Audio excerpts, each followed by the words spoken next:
Hello everyone, Barbara here with our first module for Econ 111 this fall. In this series of videos, we're going to learn about the principles or 5 principles of economics. This is kind of my way of capturing the first chapter. So the first principle we're going to cover is the fact that people face trade-offs. The second principle relates to this concept called opportunity cost, or the idea that the cost of something is what you give up to get it. The third principle is going to be incentives matter. The fourth principle is going to be that we should be thinking on the margin, or rational people think on the margin. And the fifth is that trade creates value. So in this particular video, we're really going to concentrate on this first principle, the fact that people face trade-offs. So with that, let's get started. So let's begin by talking about this first principle of economics, this idea that people face trade-offs. So societies around the world have different goals or wants that they want to accomplish. So everything from the elimination of poverty to world domination. And they have resources to accomplish these goals. We usually think of categorizing these resources into 3 broad categories: land, labor, and capital. So let's begin with this first category, land. So, as the name suggests, it includes kind of all the natural resources that a society has access to. So water, farmland, and kind of maybe there's oil or diamonds in the soil they can use to accomplish their goals. The second category is labor. So the first thing that might come to mind when we say labor is kind of physical labor. But this category also includes kind of something called human capital. And this human capital is kind of the knowledge and skills that people have to accomplish these goals, to make goods and to build goods or to provide services. The final category is called capital. We should think of this as physical capital to kind of differentiate from human capital. What physical capital is kind of manufactured aids that help us in the production of goods. So think about computers and factories and tools that we use to build things or to provide services. The problem that we face as a society is that we have limited amounts of these resources, but we usually think of having unlimited wants.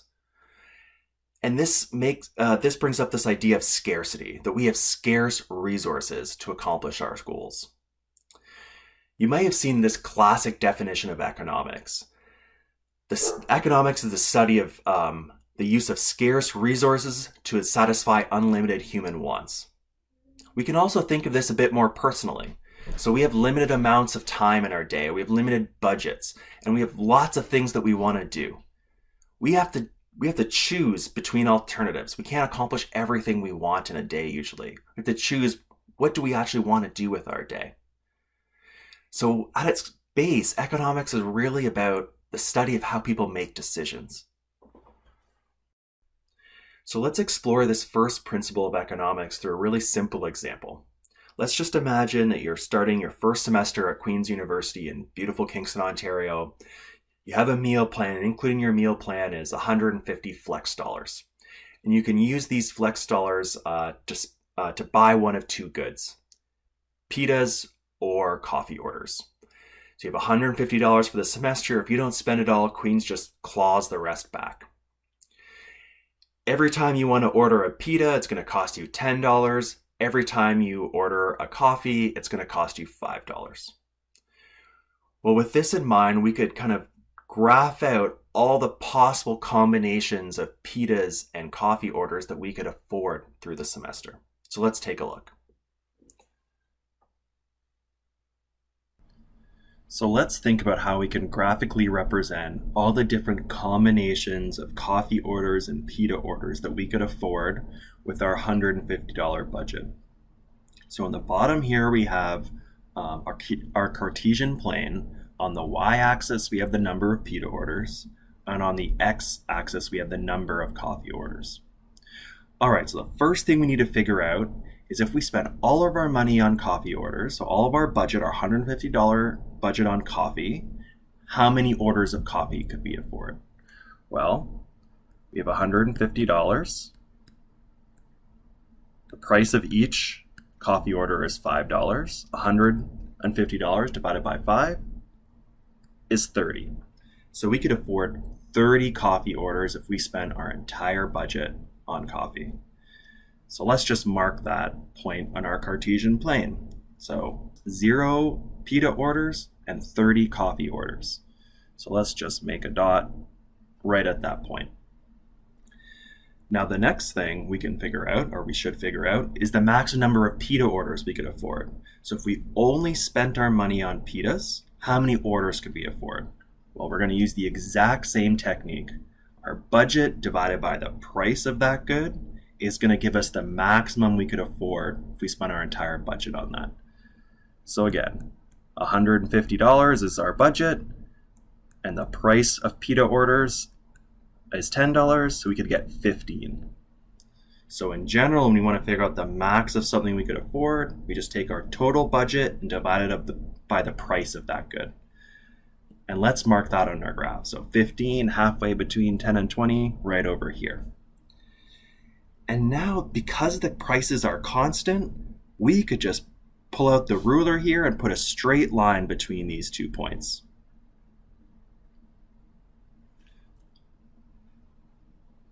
And this line here is our budget line, and it's showing us all the different combinations of pita orders and coffee orders we could afford. Again, it's making this assumption that we could divide these orders up into an infinitesimally small amount, so you'd get like 1/3 of a pita order or 1/10 of a coffee order. But it's showing us every combination on this line is affordable, and we're spending our entire budget. So for instance, this line right here, 10-10, we get 10 orders of each is one of the options we could do. So we can think about our budget as being our resource. And here we have limited resources because our budget is limited. For instance, we wish we could afford, let's say, 30 of each, this green dot here. But we can't do that. We can't buy 30 pita orders and 30 coffee orders because we have limited resources. In general, we kind of think that we'd always prefer more. And so we're being constrained in our choice because of our limited resources. So anything outside of this blue line is unaffordable.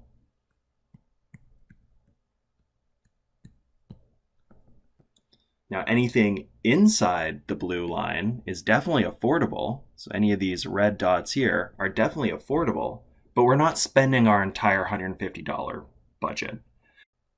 So we don't know exactly where we'd be along this blue line. We have no information about, how much we enjoy pitas or coffees to tell us what our kind of optimal combination of these two things would be. We just can see on this blue line all the different combinations. But let's just imagine for a second that we're choosing this blue dot at 10-10. So this blue dot right here.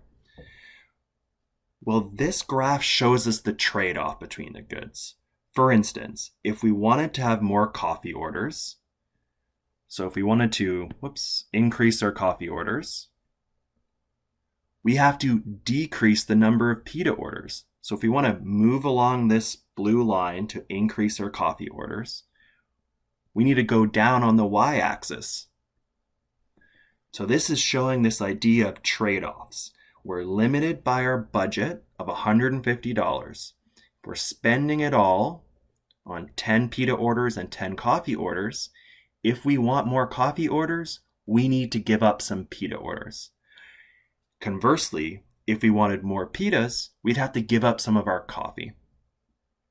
We're going to come back to this exact same scenario and graph when we discuss the next principle of economics. Because instead of starting to think about what's the cost in terms of dollars for a coffee order or a pita order, maybe it's going to be more revealing if we start thinking about what we're giving up to get another pita order or to get another coffee order. So we're going to come back to this scenario next video.